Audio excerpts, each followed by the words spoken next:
Это новости в прямом эфире. В студии Анастасия Кобызева. Здравствуйте. Вот главные темы.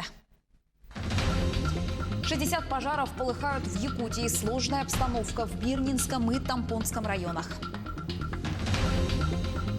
Студенты и школьники будут учиться в очной форме. Владимир Путин рассказал о своем видении обучения в этом году. Масс-рестлинг набирает обороты. 12 сентября якутский национальный вид спорта будет представлен в рамках онлайн-форума боевых искусств.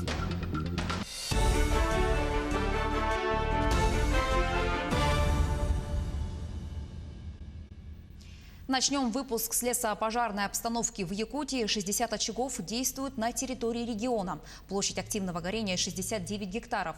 За минувшие сутки возникло 2 пожара, 9 удалось ликвидировать. Сложная обстановка сохраняется на территории Мирнинского и Тампонского районов, где зарегистрировано 14 очагов природных пожаров. С огненной стихией боролись 531 человек и 110 единиц техники. Между тем, огнеборцы продолжают тушить лесной пожар рядом с селом Кыи Татинского района. Огонь полыхает в 17 метрах от населенного пункта. Очаг обнаружили 27 августа. Сейчас его площадь составляет 165 гектаров. Лесной пожар селу не угрожает, так как имеется естественная преграда – река Тата. Однако есть угроза заготовленному сену для домашних животных. Приняты меры по тушению очага, задействована техника. К другим темам, более половины, а точнее 60% ремонтируемых дорог в Якутске покрыли двойным слоем асфальта.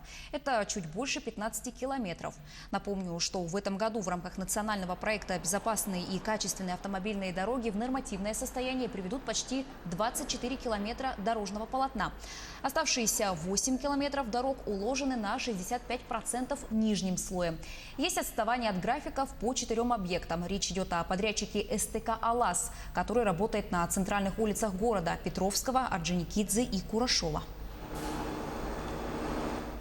Глава Якутии Сан Николаев продолжает работать в Мирнинском районе. Сегодня руководитель региона принял участие в открытии школы на 275 мест в поселке Алмазный, а также осмотрел строящийся дом, куда переселят около 200 человек из 6 аварийных домов.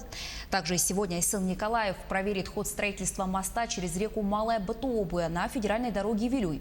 По итогам рабочего визита глава региона проведет совещание в администрации района. Напомню, что минувшим днем руководитель республики посетил центральную районную больницу и пообщался с врачами, которые лечат пациентов с COVID-19. Айсан Николаев осмотрел оснащение поликлиники для взрослых и проверил исполнение поручений предыдущего визита, а именно приобретение компьютерного томографа. Оборудование установили в инфекционном корпусе. Томограф позволяет диагностировать ковидные пневмонии на самом раннем этапе развития. Значит, вот это наша биохимическая, тоже наша гордость, это биохимическая. Значит, поскольку Мирнинская ЦРБ является, скажем так, медицинским учреждением, которое оказывает услуги не только жителям Мирнинского района, но и жителям Ленинского и Сунтарского районов, то многие отделения в Мирнинской ЦРБ являются межрайонами. В 2022-2023 году здесь будет произведена модернизация оборудования. И в 2023-2024 году здесь будет проведен комплексный капитальный ремонт. Значит, глава приехал, я так понимаю, чтобы посмотреть лично объемы производимых работ. Теперь к последним данным оперативного штаба по борьбе с коронавирусом. За минувшие сутки в республике выявили 41 новый случай заболевания COVID-19. В Якутске 19 заболевших, в Мирнинском районе 6, в Хангаласском 3, по 2 случая в Алданском, Ленском и Нерюнгринском районах, по одному заболевшему в Амгинском, Верхневилюйском, Горном, Мегино-Кангаласском, Нюрбинском, Аймиконском и Оленёкском районах. Все ближайшие контакты инфицированных выявлены и изолированы. За минувшие сутки подтвержден 1 летальный случай от COVID-19.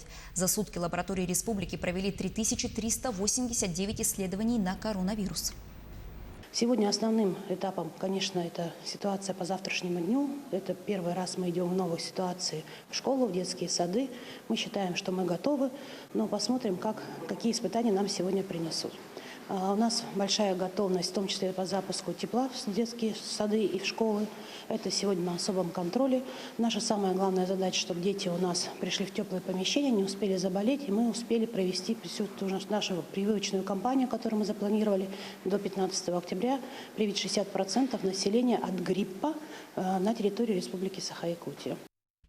Студенты и школьники с сентября начнут обучение в очной форме, но с соблюдением санитарных требований врачей. Об этом заявил президент России Владимир Путин в интервью на телеканале «Россия-1». Глава государства также назвал справедливым требование специалистов находить гибкий подход к учебному процессу, говоря о переносе ряда дисциплин в онлайн-формат. Все-таки нужно призывать людей к соблюдению тех требований, которые предъявляются санитарными врачами. Так что дети будут учиться очно, студенты очно, но и здесь, я думаю, справедливым является требование специалистов, которое заключается в том, что нужно подходить гибко к учебному процессу. Но там, где, допустим, в высших учебных заведениях или в средних учебных заведениях можно избегать большого скопления людей в одном месте, если можно проводить что-то онлайн, какие-то лекции и так далее, ну, без ущерба для качества подготовки, можно это сделать. Российские вузы завершили приемную кампанию. Впервые в истории системы высшего образования страны она прошла полностью в онлайн-формате. Примечательно и то, что в этом году почти 11,5 тысяч бюджетных мест выделили и распределили среди региональных вузов страны. К числу особенностей приемной кампании также относится количество бюджетных мест. Новый учебный год будет иметь свои особенности. В абсолютном большинстве вузов учебный год начнется традиционно в очном формате 1 сентября. Между тем, пресс-центр Северо-Восточного федерального университета сообщил, что среди абитуриентов якутского вуза популярны медицинские, педагогические, экономические и IT-специальности. В 2020 году в СВФУ поступили более 4200 человек.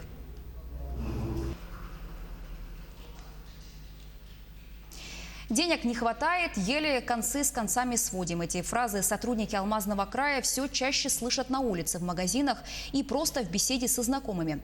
Стоимость прожиточного минимума в Мирнинском районе варьируется от 18 до 20 тысяч рублей. Можно ли прожить на эти деньги и действительно ли люди сейчас находятся на краю бедности, разбиралась Ирина Балкова. Ни красная икра, ни форель не входят в ассортимент так называемой продуктовой корзины. Но для полноценного питания здесь есть все необходимое. В одном из магазинов «Удачного» работники любезно согласились помочь журналистам и собрали продуктовый набор, чтобы понять, хватит ли его содержимого на месяц одному человеку. Значит, мы смотрим, да, мы видим, что здесь и крупа, и гречка, масло, мясо, соль, сахар, мука, в общем, все самое необходимое. Все вот это обойдется человеку где-то примерно в 13 тысяч.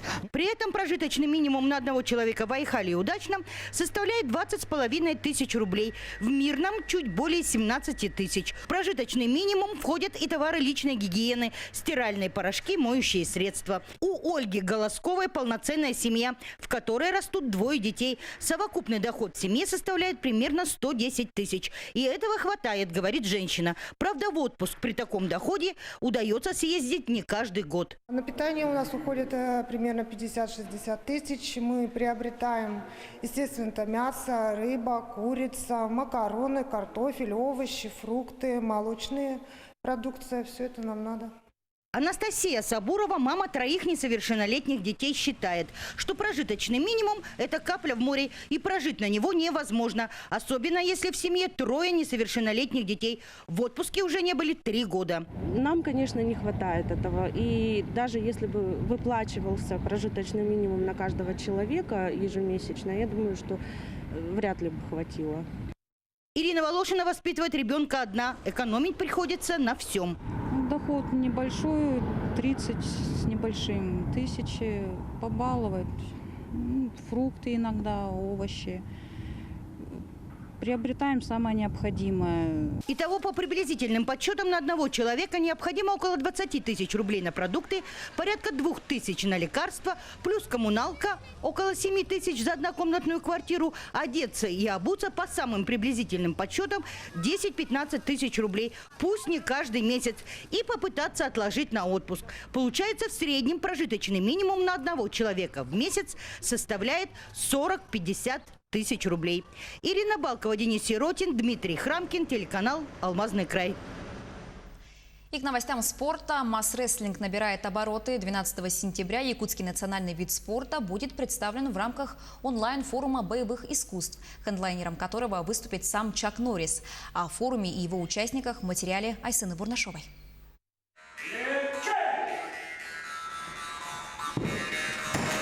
Москвич Егор Дегтярев – опытный масс-рестлер. За его спиной не только многочисленные победы, но и горькие поражения. А еще тренировки и постоянная наработка навыка. А как иначе, признается спортсмен, ведь из этих этапов и складывается опыт и вновь рвется на помост. С якутским национальным видом спорта Егор познакомился всего 3 года назад. Сегодня он уже кандидат в мастера спорта по масс-рестлингу. Ну, если брать Москву и Московскую область, то я не постесняюсь сказать, что со мной соперничать очень крайне тяжело. А с якутскими, да, встречаюсь и постоянно проигрываю. Не помню на моей памяти, чтобы я какого-то якутского спортсмена выиграл. Это такой вид единоборства, то есть хочется победить. То есть кого-то хочется победить всегда. Ну, то есть, это мужская такая природа. То есть ты проиграл, тебе еще хочется. Своими инсайтами спортсмены смогут поделиться 12 сентября на форуме боевых искусств. От тхэквондо до кикбоксинга организаторы сделали ставку и на масс-рестлинг. Интернет-площадка расскажет и покажет всем желающим, что же такое мир боевых искусств. Я не побоюсь этого слова, масс-рестлинг станет украшением данного форума. Мы не могли пропустить такой замечательный колоритный вид, как масс-рестлинг. Ну и вообще наша организация старается уделять большое внимание национальным видам боевых искусств, потому что помимо спорта они несут в себе традиции, обычаи.